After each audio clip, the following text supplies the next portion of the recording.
I think we'll go ahead and get started. And Deputy, if you wouldn't mind, would you open us in prayer?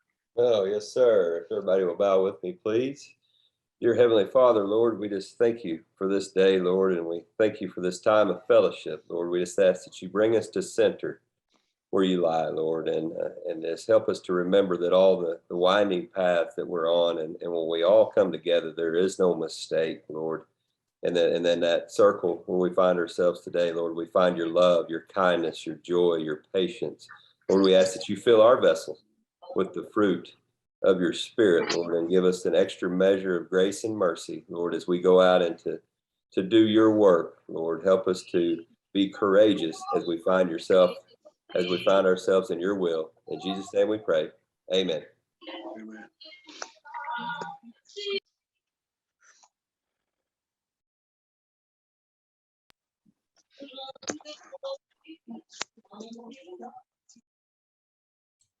Kevin, you're on mute.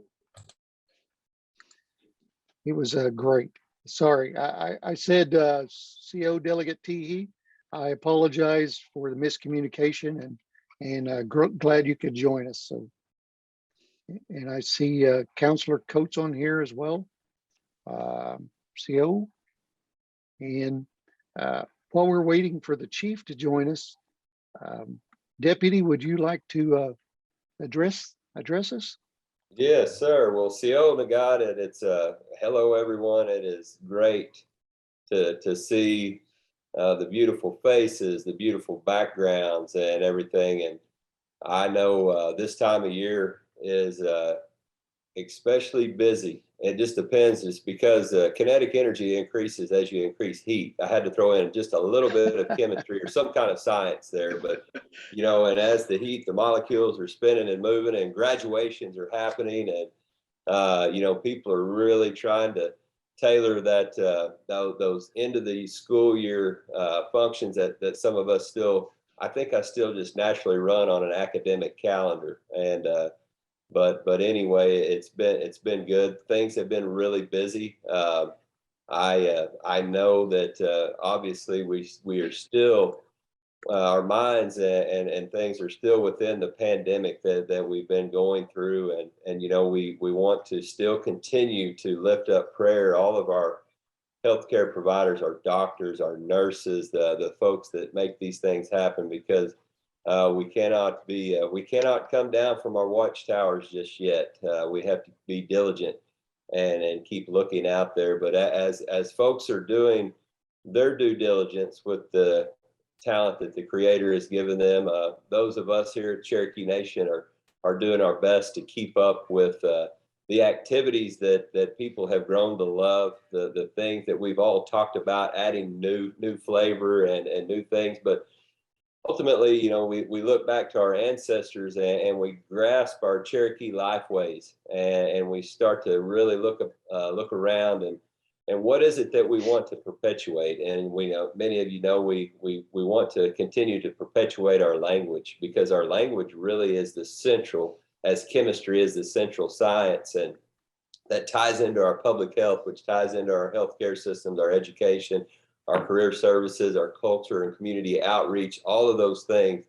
So we've still been diligent in maintaining good lines of communications with not only local community partners, but state partners, federal partners. I know I've been extremely busy working on things and different things with the CDC, utilizing my time as chairman on the Tribal Advisory Committee. Happy to report to the Atlarge community that we're bringing that TAC biannual meeting is coming to Tahlequah, and so we're excited about these things. Now this tells you how busy some other things are. There's so much going on, but this is in my mind because I'm worried about our employees and different things, because we know that burnout can become high, even more so in the summer when people's kiddos are coming home.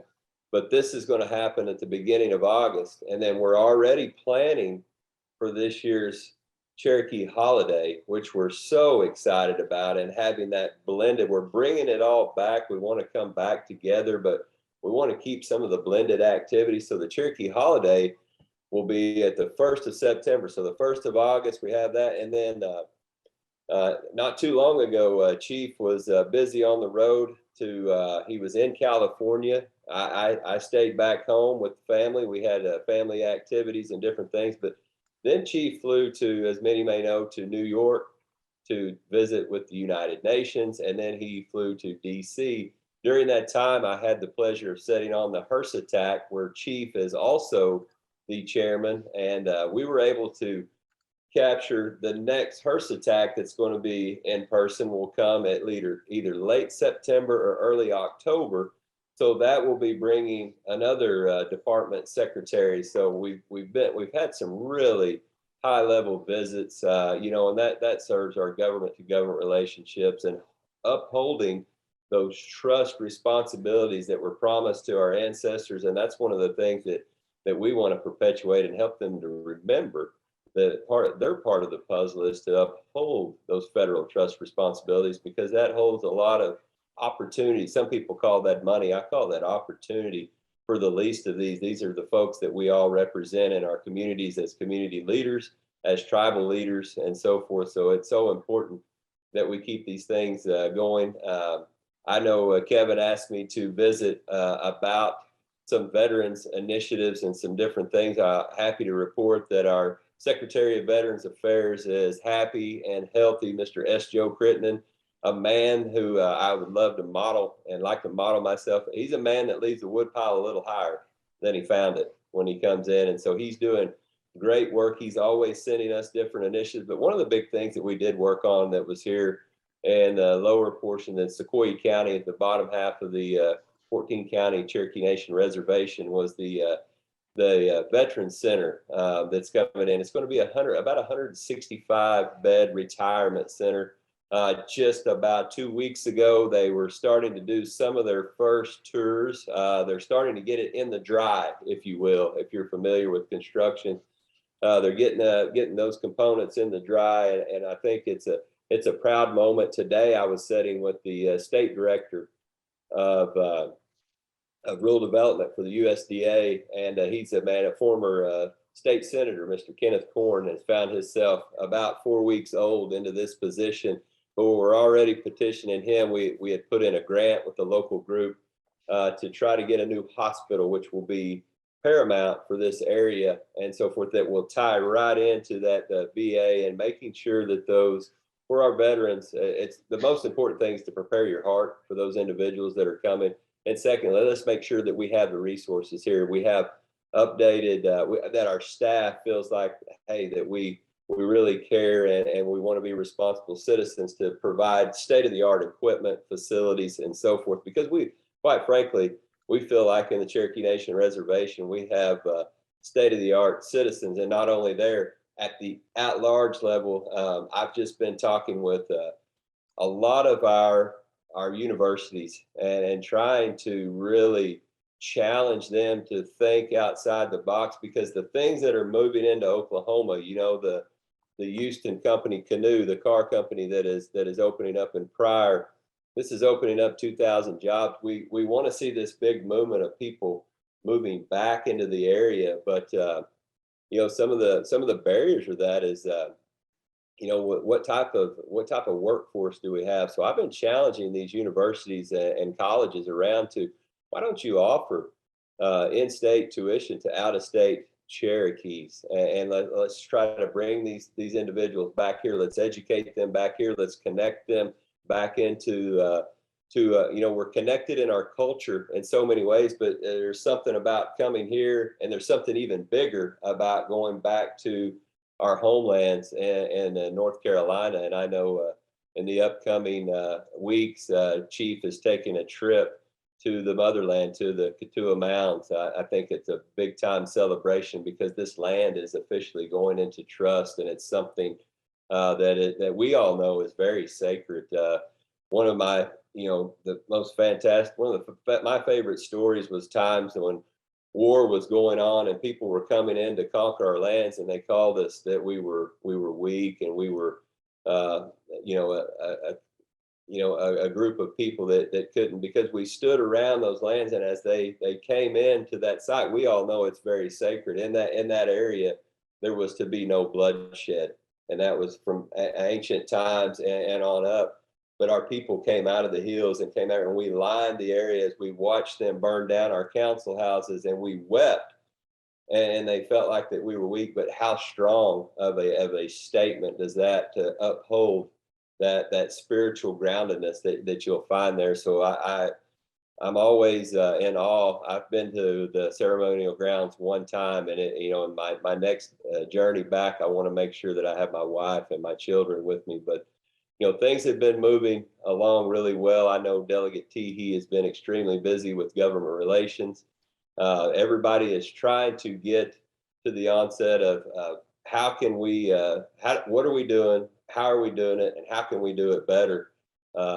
Just and continuing that institutional effectiveness and assessment that we all know that is needed in order to make these improvements, because it's all about that opportunity that we can provide to that family unit. And then that family unit, within what they need to structure their lives better. And I know that's what each of you do in your own rights in your communities. Can we pull in the resources? Can we pull these things together so that people can make decisions based on their practices and what they need?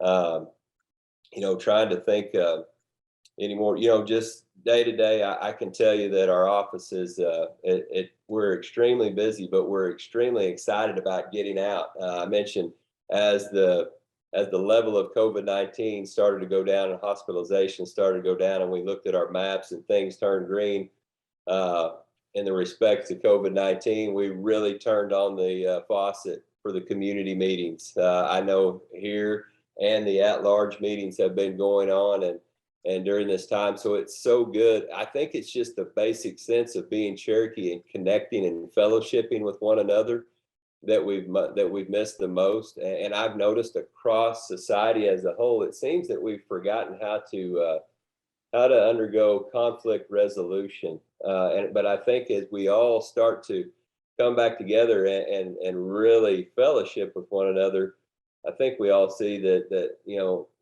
life is but a vapor, as the Creator tells us, and there's enough time and there's enough strife, there's enough storms in the world, but we've got to have more time for that joy and so forth. So Cherokees, wherever we are, I hope everyone is enjoying these streaming broadcasts. It's something that I really truly enjoy. I want to say thank you to Kevin Stretch and his crew, Jennifer Lauren at the soundstage.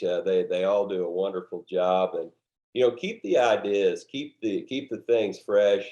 Council has been just absolutely wonderful to work with, and it really, in that spirit of God Doogie, it doesn't mean we all agree with everything, but we're working together to try to build that consensus and moving forward. I know just in the month of April, one of my proud moments, I've worked with a colleague of mine for years, Cody Tony, and he runs pervasive parenting in the world of autism. And it's trying to help people find that understanding. And what are we going to take a stand? Are we going to help folks, educate them, help them understand? And how do we include ourselves into those lives? Not so much as those individuals that are on the spectrum and putting them in ours, but we need to jump into their world and see that. And I think that is a beautiful thing. Just this week in Indian Child Welfare, we had some initiatives where you learn a lot of things through the adoptive process or the foster care process. And a lot of these foster kids, working with Indian Child Welfare and our folks there, I've learned that, that a lot of times it's a tough process in itself. To find homes, to find people willing, but think about being a teenager needing a home. And most individuals, they want the younger kiddos and everything. So these teenagers that are hard to place. And then what about if you're a teenager and you've been placed for about 3 years, then all of a sudden you're 18 and you're out on your own. So we're piloting a program to put resources in those that find themselves in that transition from coming out of a home and coming into life, to maybe help them find that center. When we talk about 7 sacred directions, in that center of where we are now is so important. and helping them be comfortable in that. So, and then also giving some resources to those who have been set up as foster homes and so forth. So these are some of the matters of the heart that are the most important. You know, we're building, we're looking at building hospitals, we're putting in community centers and doing other things. And we're trying to cover so much during this short period of time, because we know that there could be a potential storm on the horizon. We don't know what that is. We don't know what shape or form it is, but if we work and are diligent today, we will reap a harvest of righteousness by doing good today. So, Kevin, I don't know if there's anything that I've left out. Obviously, if anybody has any questions or any concerns, I sure appreciate each and every one of you. So, what don't? Although Deputy, for that great, very informative um, presentation. And now I know the chief is on now. So Chief, it's all yours. Thank you, Kevin, and thank you, Deputy. Thank you, everybody that's on here. I'm going to just give you a few brief remarks. I listened to the Deputy, and he hit so many of the things that we're all, focusing on here at the Cherokee Nation, and I appreciate that. And I'll tell you, I appreciate you. This committee is designed not only for you to hear from us, but also we want to get some feedback. We're starting back up the at-large meetings, which is just a blessing. I have to tell you, going out to California and reconnecting with Cherokees in the places that we went, Bakersfield, Fresno, and the San Francisco Bay Area, Sacramento area, was really, it recharged me in a very real way. And I think in the same way that it's recharged me to go out to the community meetings here locally. I know Deputy feels the same way. He and I talked the other day about when we left a community meeting, that's sort of got the feeling back we used to have when we'd go out to these meetings. They're back. So what I've wanted to do, and the deputies wanted to do when we took office, was to see how we can improve our outreach to at-large citizens, whether it's these annual meetings, whether it is what we do in between meetings. And of course, COVID happened, and it caused us to refocus on how we could connect remotely. We're back in person, so I would like to get more feedback, and it doesn't have to be here on the spot, but how these meetings could perhaps be improved. What other sorts of contact would you like to see, or what other sorts of assistance would you like in the at-large communities? I know that we're going to be putting out more language instruction direct to at-large communities. We can do it remotely. We know we can do that, but we're actually going to take time and some resources to actually send speakers out to the at-large communities to do some language instruction. I just was visiting with Catherine Foreman Gray the other day about the feedback she's gotten to do some more history instruction. Of course, we want to try to provide some remote and electronic content, but we also know that in many cases, having that direct contact, personal contact of a history course is something we've heard a lot from at-large citizens. So we want to see what we can do to bring that back. So you can expect to see some more outreach in the area of history and language. We're still developing the ideas on history, but I think on the language, Howard Payton in the language department has a good plan that he's about ready to execute, and he has the resources there. There's a whole laundry list of things that I certainly could share with you, but I want to make sure, and I'm not able to stay on for the whole meeting, that before the meeting concludes, that you do take some time to give us some feedback specifically on how we can engage better at these at-large meetings and what we can do between the meetings. And I think that gives us some things to work on. And then there may be some subjects outside of those that you are interested in. I'll stay on as long as I can, and I may actually jump off and then jump back on before the meeting's over. But just know I appreciate you, and I'm looking forward to continuing the at-large meetings. And up next is Atlanta, and then we'll continue on, I think, Albuquerque and Denver after that. And then we get into late summer, and we continue it on into the fall. I think we put out the tentative schedule. So looking forward to connecting with you all. Thank you all very much. Wado, Chief, and thank you for your continued support and being the face of the Cherokee Nation to the world. We appreciate your efforts. Now we have Delegate Teehee. who would like to address us. Hi, good afternoon, everyone. It's a pleasure to be with you today. I unfortunately will also not be able to stay for very long. I have a speaking engagement about 20 minutes down the road, or 10 minutes down the road, I guess now. But I want to thank you all. I think for joining. There's, as Deputy Chief was explaining, so much on our plate right now, and but it's not a bad thing. It's a good thing, you know, when we see progress. I did want to highlight a couple of things, though. One was that Chief Hoskin was able to testify before the House Natural Resources Committee fairly recently on the opioid crisis in Indian country. And so he talked about Cherokee Nation specific, the litigation regarding our efforts to go after Big Pharma for, you know, for all that they've caused in the reservation with respect to opioid overuse and overdistribution of that. As Deputy Chief 2 mentioned, we did go to New York. The Chief was invited to speak to the United Nations Permanent Forum on Indigenous Peoples to discuss languages. It's no secret that Cherokee Nation is probably rises well above most when it comes to our efforts to preserve and protect and to put resources toward our language programs and assisting our first speakers and such. And so Chief Hoskin often gets asked to participate in domestic forums as well as international forums. And so we're very proud of that too. We did go to Washington, D.C. It was actually the day coincided with the hearing of the Castro Huerta case that the U.S. Supreme Court was hearing. We don't have a ruling yet. That probably will come sometime in the summer, possibly June, that is examining the scope of the McGirt decision. And it is involving, you know, Cherokee people as well. And so we were there for that reason, but also advancing the delegate issue.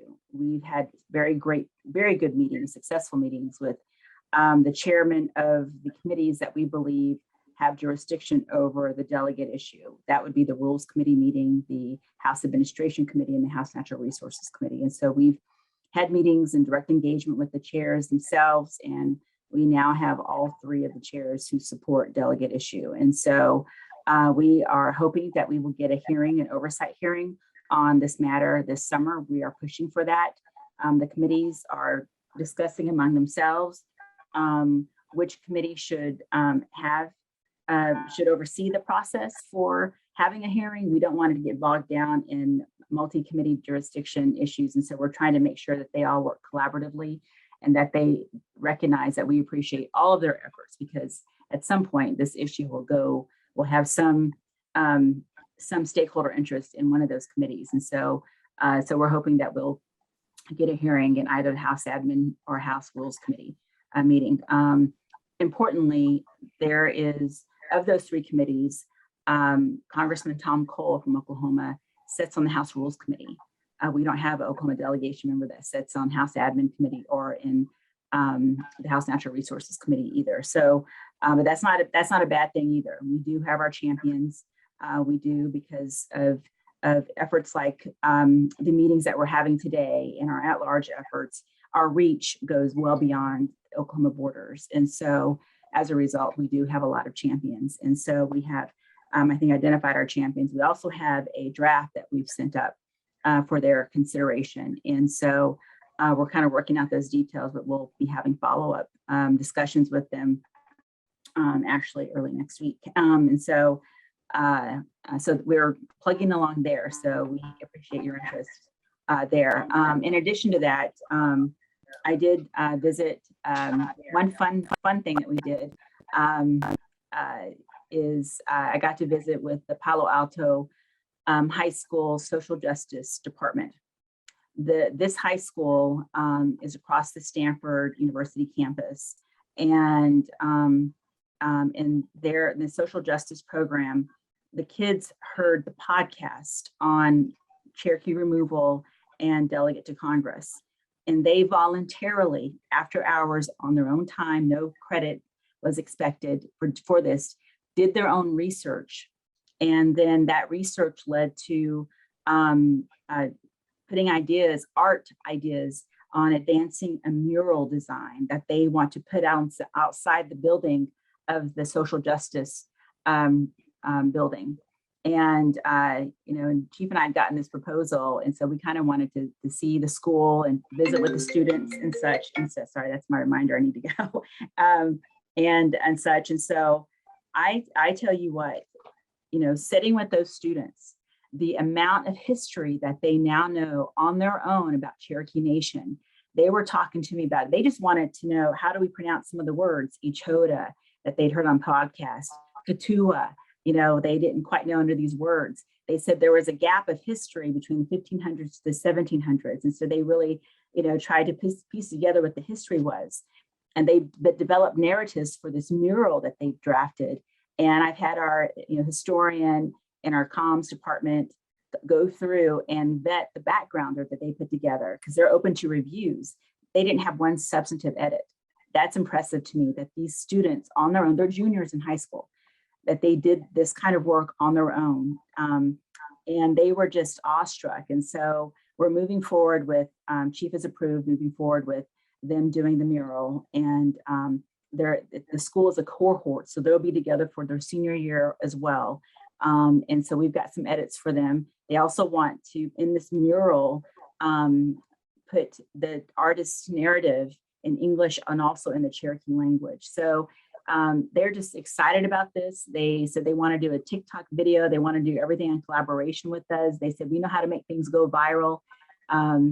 They actually are in the congressional district of a member of Congress who was very close to the chair of the House Administration Committee. And it's Congresswoman Issue.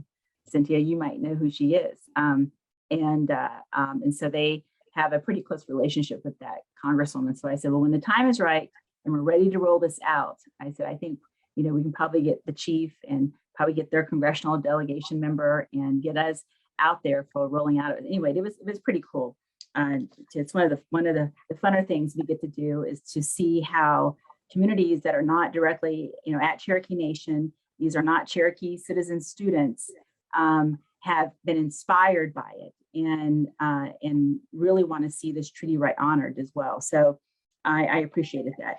I saw that Counselor Johnny Kidwell was on as well. And I just want to acknowledge too, Chief Hoskin and the First Lady and First Daughter traveled to Connecticut with him recently because he was honored by the U.S.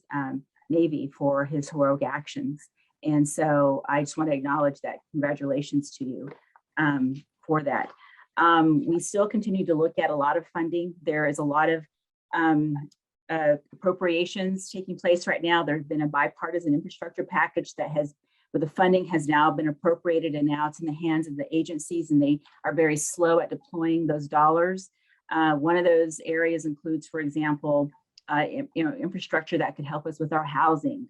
There's also, 62 million set aside for McGirt-related public safety expenses. And so we're shaking the tree there, trying to get the agency, which is the Department of the Interior, to engage in consultation quickly so that they can get the dollars deployed out to us.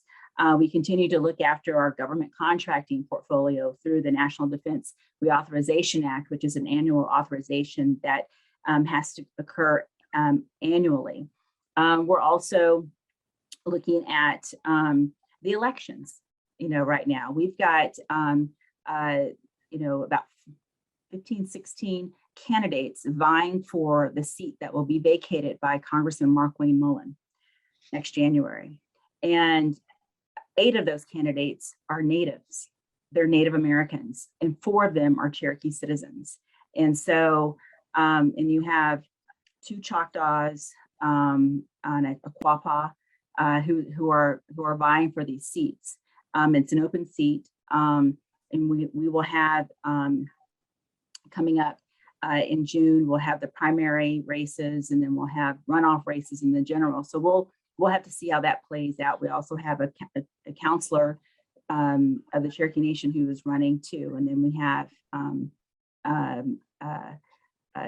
it's a wide open race, and there are a couple in there the state party, Republican Party chair, and another candidate who have said some really inflammatory kind of comments about when they get to Congress that they intend to introduce legislation to basically disband tribal reservations, and to do away with them. And so they were making these public comments. And so, we don't necessarily throw the first torpedo, but when they're thrown at us, Chief throws them back. And so I think we've responded, as did the other of the Intertribal Council, 5 tribes. They collectively have responded to remarks like that because, myself having worked as a staffer for about 12 years in the House of Representatives, know that we are facing the most educated, most diverse Congress in our lifetimes. And yeah, while there may be some members of Congress that can propose such things to disestablish reservations expressly, the fact is that in this day and age, especially with all the political participation that Indian tribes engage in, I don't see that kind of policy being enacted by a Congress, at least in our lifetimes ever again. That's, maybe a bold statement, but I firmly believe that. So somebody can put a poison pill out there. It's concerning. We certainly should, push back whenever people start suggesting that. But I do believe the temperature in Congress is to probably not do that again. Those are some of the things that are still going on. We did have an at-large meeting on April 18th. I know that one of the things that I observed is that, we can be better at sending notice out to participants who want to participate and want to engage with us directly. And so that's one of the things I noted that we're already aware of, and that we're working with Kevin's shop to make sure that we get sufficient notice out whenever this happens, whenever we schedule these kinds of meetings. So I just wanted to mention kind of those things. As I was talking about the Oklahoma races. We're also looking at a lot of the different races, obviously in the state of Oklahoma too, where we're looking at the governor's race and the attorney general's race, and then some of the other races going on in the state as well. And then we know Senator Inhofe is moving on, and we're looking at his race too. I will say, Senator Inhofe has been a champion of ours on the Senate Armed Services Committee, and he has either served as ranking Republican or the chair of that committee for years. And so when he vacates, given his seniority, we will be looking for somebody else to help us champion those government contracting discussions, because that squarely falls within that jurisdiction. Because sometimes we have folks who want to undermine the government contracting provision because they see it as an unnecessary preference, that tribes are somehow getting an upper hand over others, totally not appreciating the unique relationship that the United States has with the tribes, and why those preferences are even put there in law in the first place. And so we'll be looking for champions there. So we're watching these races closely. And so with that, I'm happy to take a couple of questions if you have any. If not, I'm going to hand it on over to Kevin. It was good seeing you guys. Thank you. I will say that on the CherokeesAtlarge.org website, we have a link to civic engagement that goes directly to the link on the Cherokee.org page that Delegate Teehee's office keeps up to date. So, any questions for the delegate? I just want to say thank you for all your work. I know how hard you work, and I just want to say thank you. Thank you, Cynthia. One other thing, I'm looking at you and I just realized I kind of feel like we're on phase 2 of our support resolutions. We actually have a resolution now from the City of Tulsa's Greater Indian Affairs Commission. And we had an overture made from the City of Denver, who are similarly want to do something. And I thought maybe we can use your connections and try to get something, where you're from too. And that goes for everybody, but I kind of like that we're building on that momentum and not just thinking tribal resolutions. Right, so if you can send me the template, I'm happy to get it passed in the city of Los Angeles. Awesome, will do. Thank you so much. Bye, everybody. Bye. Well, fantastic. We appreciate that. And so now we turn to the tribal counselors. Julia Coates, would you like to address us? Hi, can you hear me? Yes. Okay, I'm sorry, I'm on my computer at work and it doesn't have a camera, so I'm not able to turn my camera on at all. But just wanted to say it's very good to see everybody again and all of the liaisons and to be having this meeting once more. Thank you, Kevin, for putting this together. It looks like a very good agenda. I don't have a whole lot to add actually to everything that's already been said. I think that I agree with the chief that the meetings that we had in California were really enjoyable, to be back with everybody and to see everybody again. And one thing I will comment, I know you were asking about, suggestions for what kinds of things to do at the meetings and how to structure them and so forth. And I will just add one comment that there was a lot more visiting time this round, and I spoke with Lindy about it, and I know that was a suggestion that had been made earlier that you all heard and acted on it, and it was really, really pleasant. It was really nice to just be able to just have enough time to hang out with people and talk with people. So just my thought is keep on doing that, among other things that I'm sure other people will have in mind. I'm not going to say a whole lot more. We're just, we're Mr. Kidwell and I, Councilor Kidwell and I are doing our work, and I think that we're in the last couple of weeks before the COVID relief payment closes, and so I at least am catching up some loose ends with people who are contacting me about that quite a bit.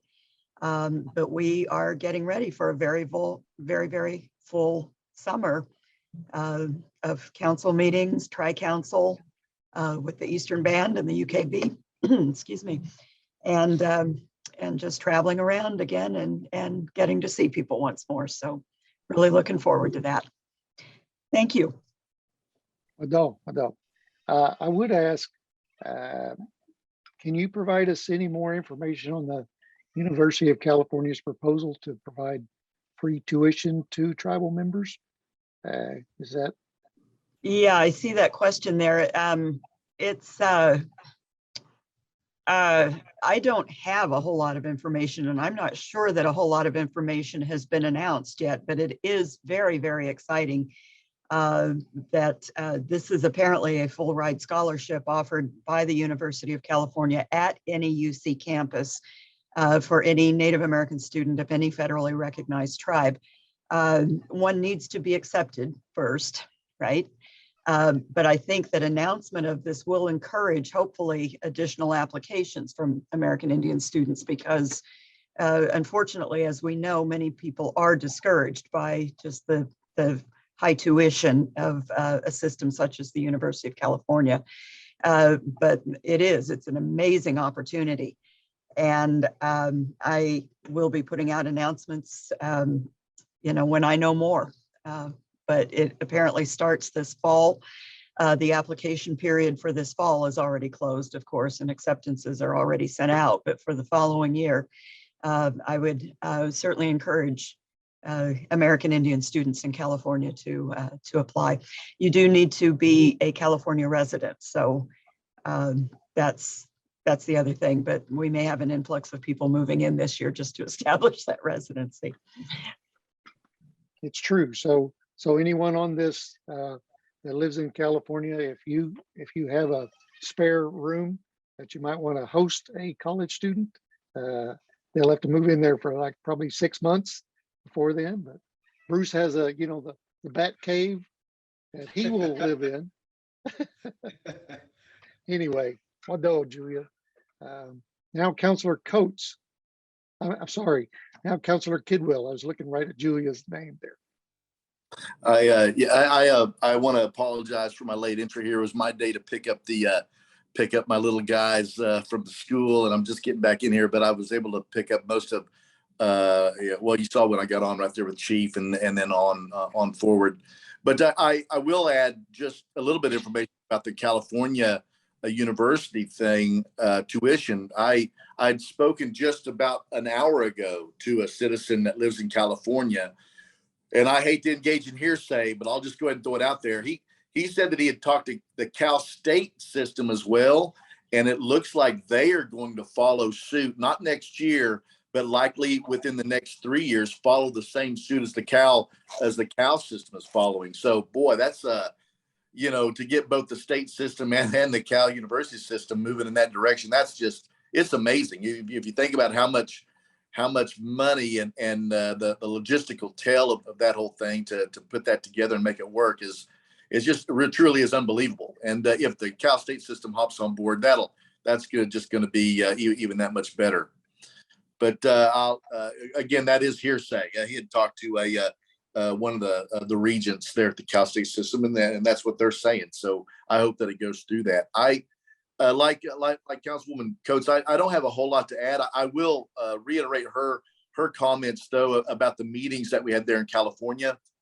I think that it just went exceptionally smooth, and whatever it is that you guys are doing there, however you cook that, whatever ingredients you put into the stew there, keep doing what you're doing. That worked out really well in my opinion.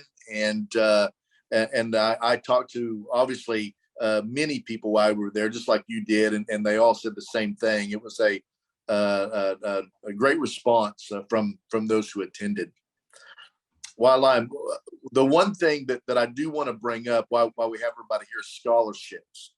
And there's been a little bit of this online discussion about scholarships. I've watched it from afar, and no one has contacted me directly about scholarships. But I'm hoping that our at-large committee there can get word out to as many of the community groups as possible about this little topic here, and it bases around what my predecessor did with her council funds, that which I am not doing. And that's I know that Mary Baker Shaw was sending out $500 or I think $1,000 maybe once or twice to different community groups to help with scholarships at their local level there.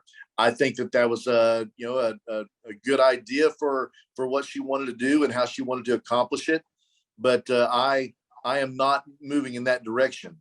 I would like the word to get out as we can. I'm giving the money that I would have given to community groups for scholarships. I am giving that to the Cherokee Nation Foundation, which in turn is matching my funds dollar for dollar. So if I had $10,000 to give out to community groups in $500 checks, that's great. But I'm going to be sending that money to the Cherokee Nation Foundation, which in turn is matching my funds dollar for dollar, increasing that to $2,000. And what we've done through the Cherokee Nation Foundation is we restructured the eligibility for those scholarships. At one point in time, and up until last year, the Cherokee Nation students that are residing in the contiguous counties, which is still the educational services area for our college resources folks, they were able to apply for both that scholarship and scholarships to the Cherokee Nation Foundation. Call it double dipping if you want. I call it taking advantage of funds that are available. But what we did is we restructured those eligibility requirements for the Cherokee Nation, and we made it to where those students that are in the educational services zone in the contiguous counties, they must go to the college resources, opening up all those funds that were at the Cherokee Nation Foundation that has 5 scholarships available for at-large, opening them up and spreading them wider throughout the country, impacting more folks in, say, California, Georgia, North Carolina, Texas, wherever those might be. So we lowered we made the eligibility requirements for the GPA match up with that which was in the educational services folks there in the contiguous areas, and Chiefs funds that both Julia and I voted in favor for in the budget was also put toward at-large scholarships itself in the Cherokee Nation Foundation. So what you had there was an increase from all that kind of perfect storm of events, increased the last year's Cherokee Nation Foundation scholarships from 12 to this year's 78. So that was able to push out to a lot more students out, further away from the reservation, which is kind of what we were all intending for it to do. What we're all hoping for is that we can push that into triple digits. So I'm asking you triple digits next year, and then keep moving that beyond. So what I'm asking the community groups to do, in lieu of me sending out those, continuing what Mary Baker Shaw was doing, was sending out $500 checks, I'm recommending that everyone send their people as much as they can to the Cherokee Nation Foundation to apply for those scholarships that are there, and alleviate that administrative burden on the groups. And also, I got to be honest with you, I wasn't real comfortable with continuing to send those funds. Me being an elected official and keeping that kind of financial thing rolling, it just didn't feel comfortable to me. And I feel like the Cherokee Nation Foundation provides a little bit more objective eye to that, and they handle all the administration, all the administrative lift for that. So that's the one thing really that I wanted to bring up, other than saying, hey, great work on the community events. I don't know if Councilwoman Coates would want to add any more to what I just talked about on scholarships, ma'am. If you have anything to add on that, please feel free to hop in. But really, that was the main point that I wanted to make, and hopefully we can get that word out and alleviate some of the consternation that I've seen online. But other than that, Mr. Stretch, I'll hand that back to you, and then answer any questions that might come out. That's great. We appreciate that. I would ask, you were in the news, Cherokee Nation news recently, regarding at-large hearing aid programs. Is that something you can talk about? Yeah, happy to. And we, Councilwoman Coates is just as much involved in this as I was. We ended up, whenever I first came on the council, we were talking about hearing aids, and it didn't matter whether you lived 1 mile outside the reservation or if you lived in California. If you got back to the Cherokee Nation and audiologists said you needed hearing aids, yeah, they'd help you out, but they would only give you one, and you had to buy the other one, which was at a contracted price, which might be, $400, $500, depending on the one that you choose to have. Well, that just, didn't make sense to me. So we started working through the system, through that thing, the bureaucracy that we have, and through the health services, and everybody got together, and we were able to push that change through legislatively. And really what it piggybacks is, it piggybacks something that both Councilwoman Coates and Councilwoman then Mary Baker Shaw had pushed a few years back, which was the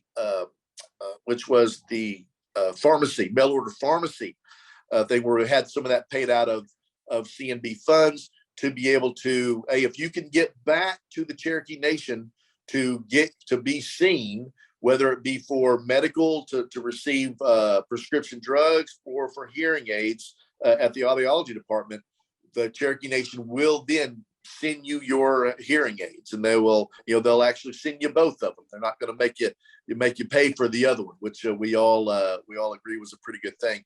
And obviously it impacts people that are within driving distance a little more than it impacts, say, California or North Carolina. But as we move along that path, we are also, I mean, we're starting initial talks about reciprocity agreements with different audiologists and different pharmacies, doctors that are nationwide in the Indian healthcare system, to be able to reciprocate some of those prescriptions and some of those, for hearing aids and different routine drugs. So, hey, we're trying to move down a good path toward expanding those resources and those benefits out as far as we possibly can. It's something that's obviously near and dear to both of our hearts, and near and dear to yours as well. The one thing that we get asked often about is scholarships and healthcare, and so we do our best to try to expand that to the greatest extent possible. And so far, it's a good time to be on the council. We, for the most part, hey, the council agrees to expanding some of those things. We did it with the livestock sale funding recently. We expanded that to portions of Atlarge in the contiguous areas for sports team funding. That was approved unanimously through the council. All great things, and those are first, for the council to be able to get those going. It's a good time, in my opinion, to be on the council. It's a good time to be a Cherokee citizen. Great. Well done, Counselor. And to both of you, we appreciate your enthusiasm and how much you stick up for the at-large citizens as well. And we appreciate the acknowledgement of our efforts on the at-large events. Bakersfield was a little cold and rainy and windy to start out with, but I end up having to pay a $5 license fee to get a dog tag fee to get my toupee back because it blew off. And so I got that from the animal rescue folks. Anyway, we're let's see.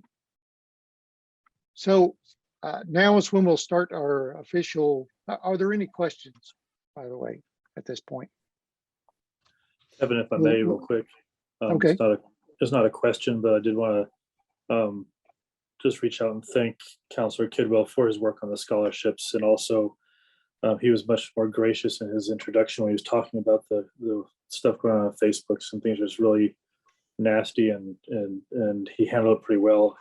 He and I had a private conversation, in the background on that, and I appreciated that, and I did spread the word that was everything was above board. There's no shenanigans going on.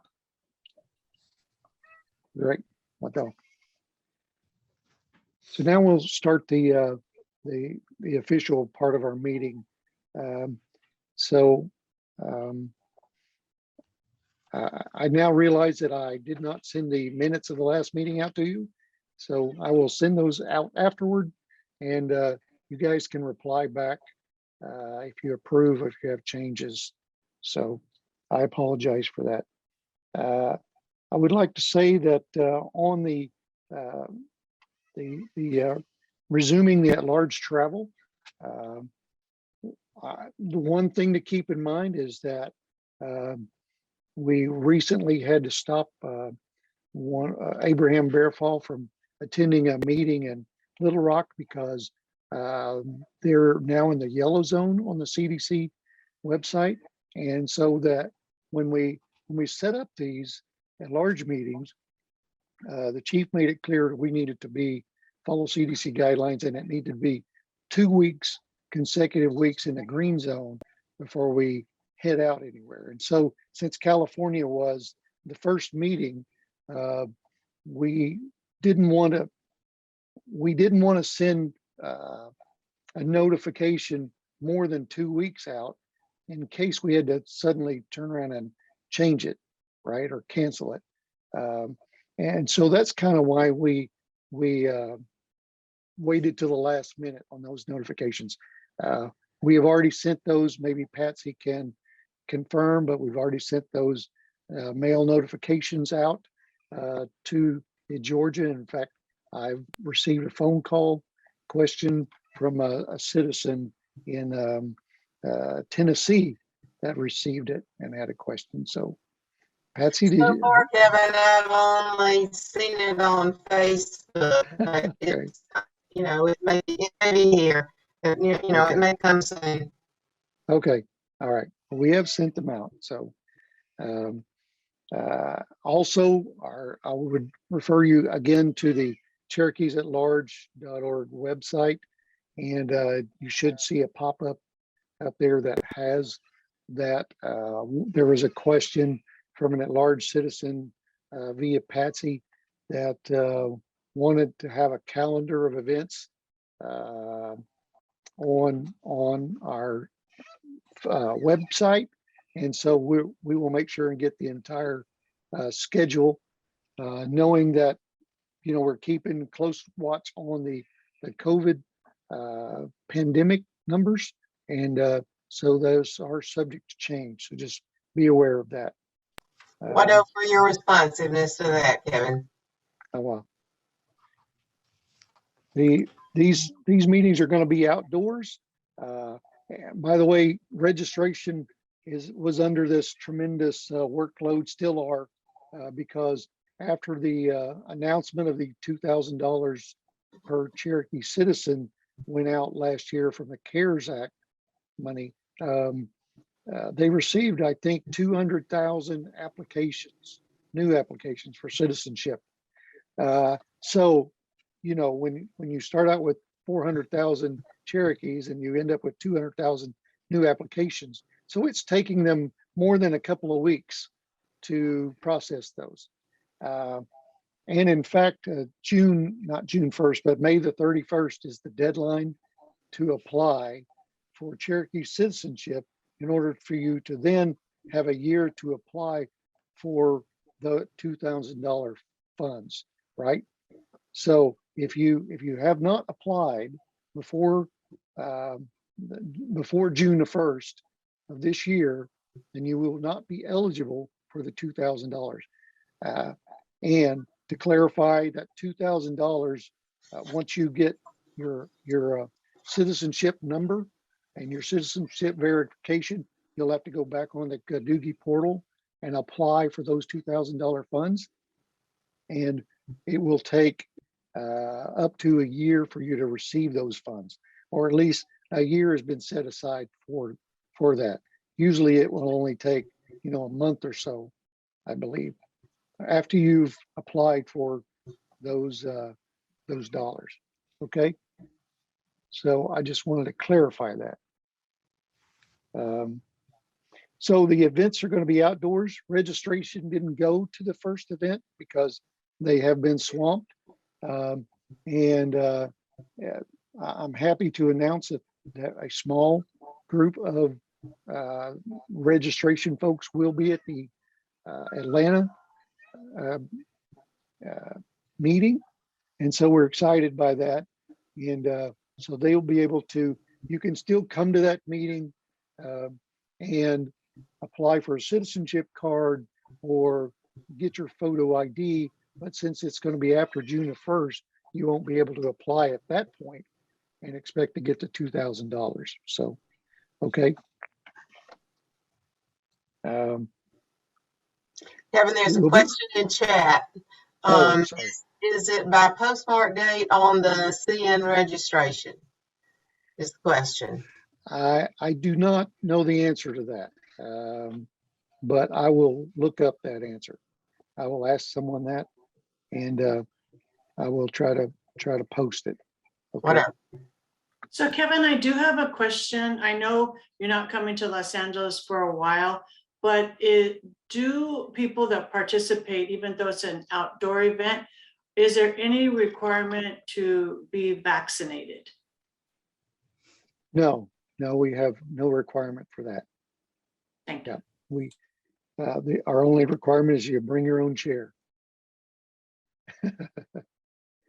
So, we do try to have it outdoors so that it is a fresh air environment. We are serving box meals, or would have an opportunity for someone to serve you rather than it being a potluck and everyone handling everyone's personal food. So there's going to be no homemade foods this go around. and everything will be pre-prepared for you. Okay. We're also going to have digital sign-in. That worked out really well in our first event. We're going to have a QR code, and we'll teach those that don't know to point your phone at your camera at the QR code and punch the link that shows up in order to sign in for these events. Okay, and that way it's easier for us to then pass along that information that used to be handwritten on the sign-in sheets for the at-large organizations, and for them to decipher what that handwriting was. So now it's going to be electronic. It'll be a lot easier for you to capture that data for your constituents, for your growing your organization. Okay, so the chief would like to have feedback of how we can improve the meeting. So, you know, I will defer to Mr. West on this, since he was at our meeting in California. I'm not sure anyone else here was there other than the tribal counselors. So, Bruce, do you have anything to add? You know, Kevin, overall, the whole meeting went fairly well. The only issue that I seen was we had it in such a close proximity to that public pathway or walkway. And so we got the integration of other people that were involved in what we're doing with the program. It They were was curious. kind of fun, but then, and I think that's where a lot of your food went to. Ah, So with the signature constraints on there, using the QR code for sign in and using that for the meal, I think that'll help out quite a bit. As Okay. far as activities, that's kind of a tough one, because every time we have these outdoor meetings like that, people like to go play stickball. They like to go and see the storytelling. They like to do hands-on crafts. So that's going to be one that we're going to need to think about there a little bit, because people like to have that little special time with their own families as well, just to kind of congregate, especially after the pandemic, to meet with each other and spend a little time with each other. But overall, I think it went well, but that's something that we're going to have to put a little food for thought in, and how you can enhance more activities at the picnics, these gatherings. So Okay. I'll see what I can come up with. I have some ideas, I'm sure. okay. Yeah, just email those to me. Okay, I appreciate that. Yeah. So we typically have around the 300 mark, 250 to 300. Registration didn't go with us this time, and I'm talking about the Sacramento, San Francisco area. And so we bought 300 meals, and 500 people showed up. So we were a little unprepared for that. So told them next time I'm bringing backup bologna and white bread, so that, you know, if you want native food. So let's see. Also, we're going to have a QR code set up that, you know, they're outside events. This first one we have a pop-up a little tray there that holds a bunch of paperwork. If you want an application to Cherokee Phoenix, or you want some the Cherokee prayer, you can grab that and go. But anyway, those blew, I think, all the way from Bakersfield through Fresno, and ended up on the ground in Napa, where we were. So what we're going to do is that QR code's going to take you to our at-large websites, which will have PDF documents where you can download those as well. So the Jolly Gee Wherever We Are series, hopefully those of you on here have been watching those. I think that's been very successful. The deputy praised it as well, and I know the chief is a big fan of it. And so next weekend will be Veterans and Cherokee Warriors edition. So be prepared, prepare yourselves to check your email boxes and get copious amounts of email from me on that next week. Anyway, we're excited by former chief, former deputy chief, and the secretary of Veterans Affairs, Joe Crittenden, will be on there addressing everyone as well. So we're excited to see him. The Cco Conference, I think I said last time, it's going to be on August the 6th at 9 a.m. Central. It is going to be virtual. Because it takes a lot of planning in order to get all of the logistics taken care of, right? And the presenters scheduled. We had to make a decision, and we decided to go ahead and have it virtual, be all virtual, and we will record that. Like I say, this was before everything kind of loosened up and we were unsure. So we just went ahead and said, we're going to do it virtual. So next year we'll hopefully see you in person, and hopefully in September we'll see you at the Cherokee holiday, which is going to be in person. So Lindy was unable to join us today. She had some personal issues that came up last minute. So we still are processing a few nonprofit 501c3 and state nonprofit assistance forms. So that's still ongoing. So those organizations that still want help setting that up, Lindy is still helping us to do that. So are there any questions? Okay. Well, next on the agenda is new business.